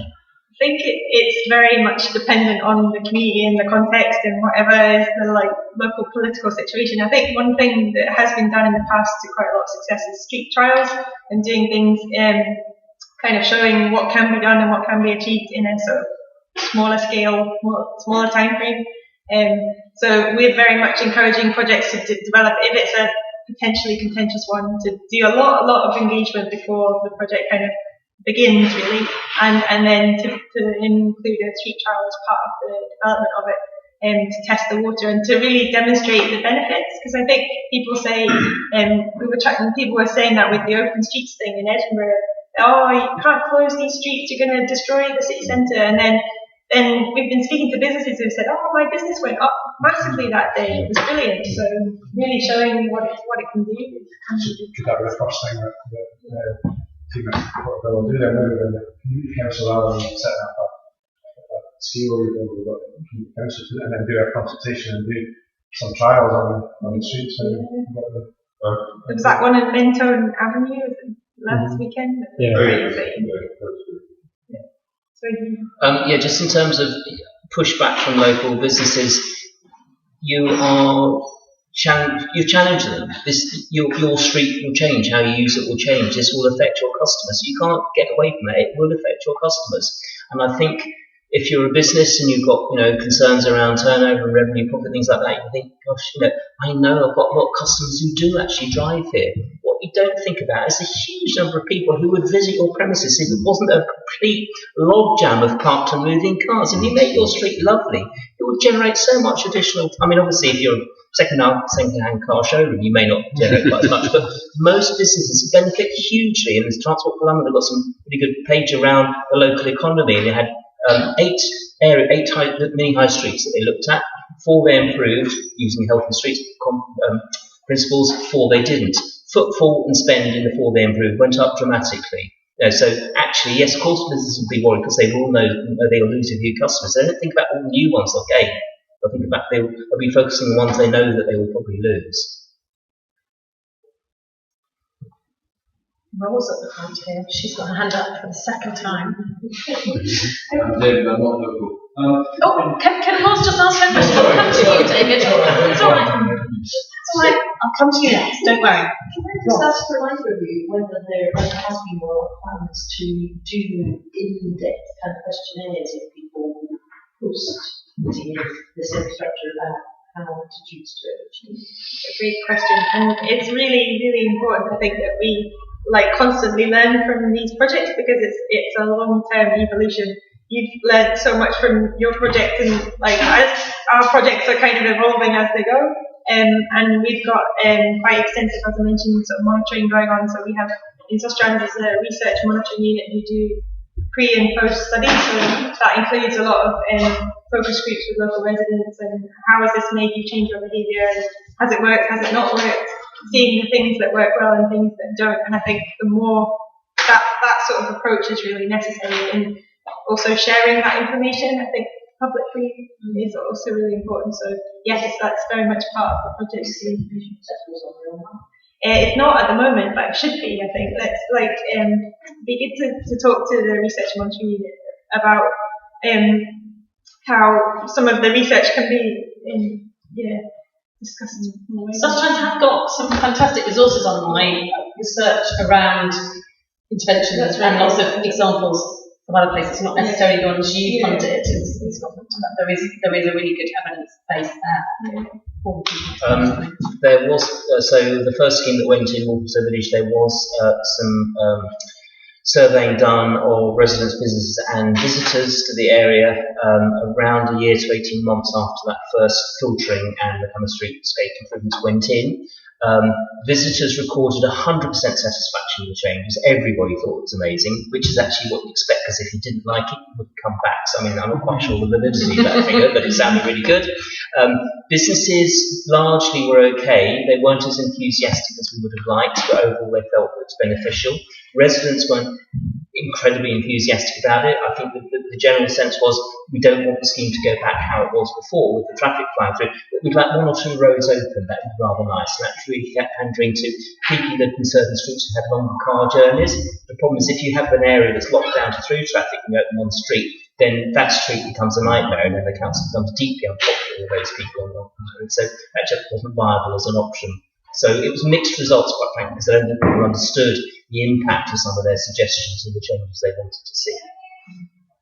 Did you monitor air quality?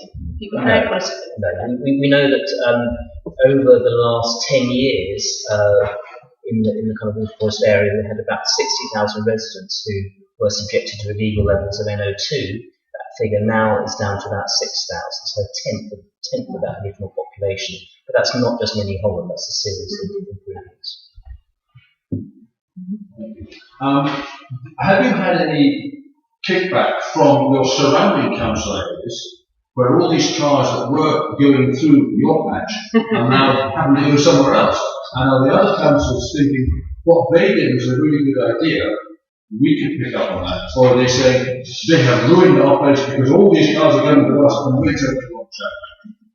I think most councils looked at the controversy that first scheme generated because it went in really fast without the engagement, thinking, oh my God, we haven't got the guts to do this. It's going to generate a lot of unhappiness. I think what's interesting, some of the things we think we've seen, we haven't been able to measure it empirically as accurately as we'd like to, but in essence, if you filter an area and you cut a rat run, so rat runs can often be 5-10 miles long, actually if you break a rat run, what happens is the surrounding areas benefit because you don't have the same short-circuiting all the way through a whole region. So actually, surrounding areas have often benefited from these particular measures. Generally, I think there's an appetite across the southern half of our borough for the scheme to be extended. So there's something called livable neighbourhoods, which is the mayor's kind of mini Holland sort of successor, if you like, to what we've done in Waltham Forest, rolling out similar types of schemes across the rest of the borough. So that's what the borough's planning to do. And then generally there seems to be quite a lot of appetite across that southern half of Waltham Forest for that kind of approach. And have the other boroughs, the neighbouring boroughs, begun to get there? I've personally done about 75 tours in the last 2 years for politicians, councils, residents, campaigners from across the UK. A lot of London boroughs. Most London boroughs, with the notable exception of 2 or 3 very strongly Tory ones, really want to do this kind of stuff. But it's around political will, because you will generate unhappiness. You're making major change. Who is your MP? Sorry? Who's the MP? Our MP, we've got 3 in the north. Ian Duncan Smith, Senator Creasy, MP actually. Yes, Senator Creasy, who's a very good Labour MP. She's got a massive majority of 80,000. I think it's a huge majority. And John Cryer, Labour in the south of the borough. Are they involved? It's not really in their remit. It's very much local authority. They were involved. In fact, to be honest, Stella wasn't that supportive early on, but that's to do with internal Labour politics. Okay, we're going to take our last question, and I'm just going to remind you that I'd like you to just give us some final comments or conclusions afterwards. Okay, so just to prepare you. The gentleman over here had a question. Just to follow up on that question about local authorities chat to each other. Question for Tierney are there any examples in Scotland of local authorities working together to provide a ranking scheme? I'm thinking particularly about the route, say, between Portobello and Musselwell, where you get to the end from, it's great, and then you get started on the road, you think, this is great, that would be I see that as a key route, not just for commuters, but just to enjoy that sort of coastal experience. Are there examples of, or is that something that's possible even, Yeah, no, that Musselburgh route's an interesting one because I think it's been sitting on the shelf for quite a while. East Lothian are developing an exciting Musselburgh project. I don't know if anyone's heard about it, but it's early days, but they're being pretty ambitious, so that's quite exciting. And I think they're very much pushing Edinburgh Council to try and get on board with that. And Edinburgh's obviously busy with city centre transformation and all sorts of other exciting things, but yeah, Edinburgh, I think, is being pulled quite thinly in multiple directions, so they're getting pulled likewise from all sorts of other edges. So I think that it's often where it's quite thin, the sort of boundaries between the authorities. They can be like sort of forgotten places sometimes. I don't know, strange.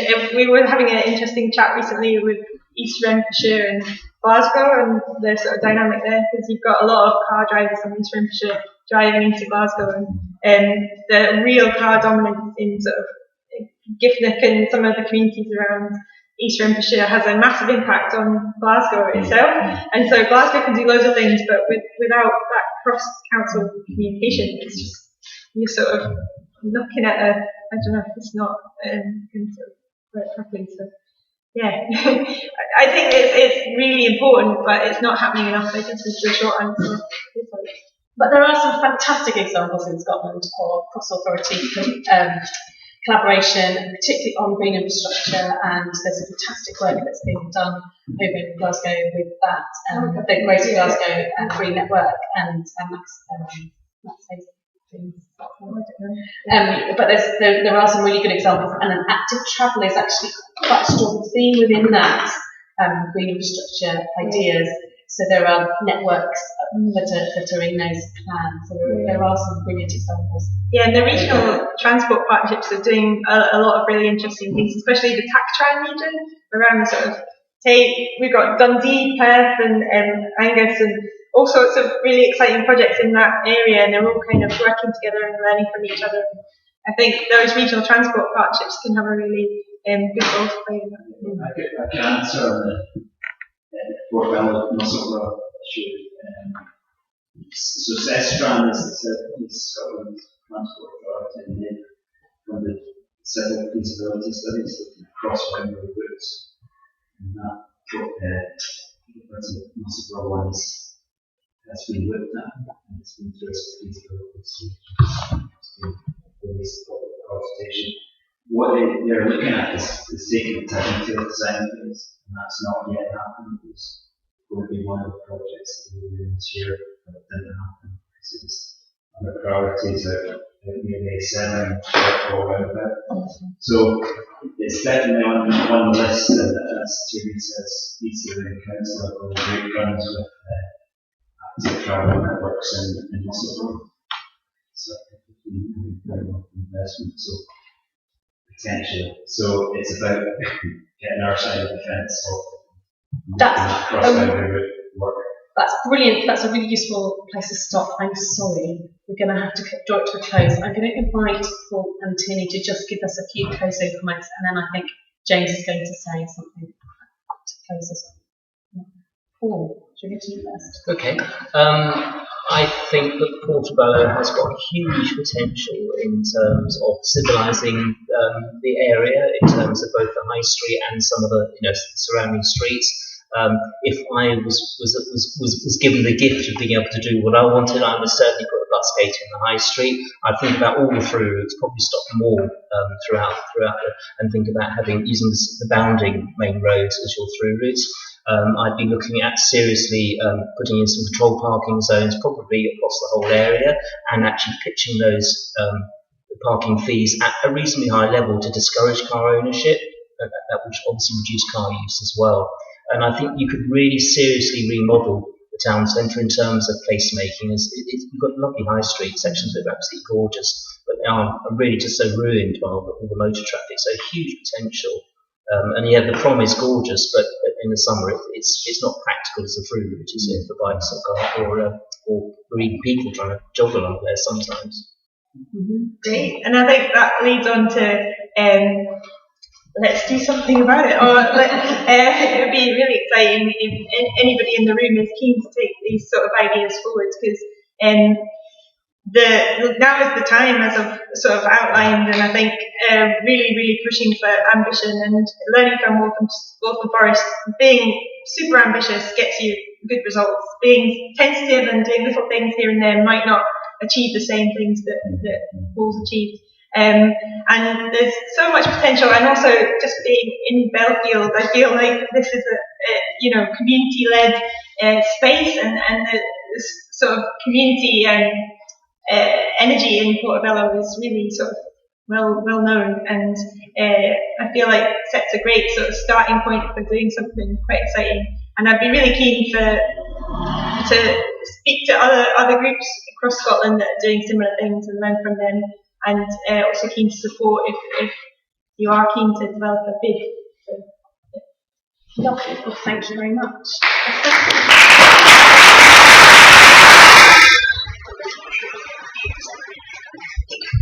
Okay, thanks. That's really good. A lot of hope for the future.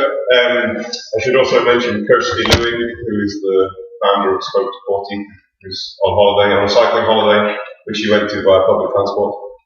And if anybody wants to join Spoke to Porty, there's a sheet of paper by the door there. You can put your name and email address down. Can't remember when the next meeting is. Charlie, do you know?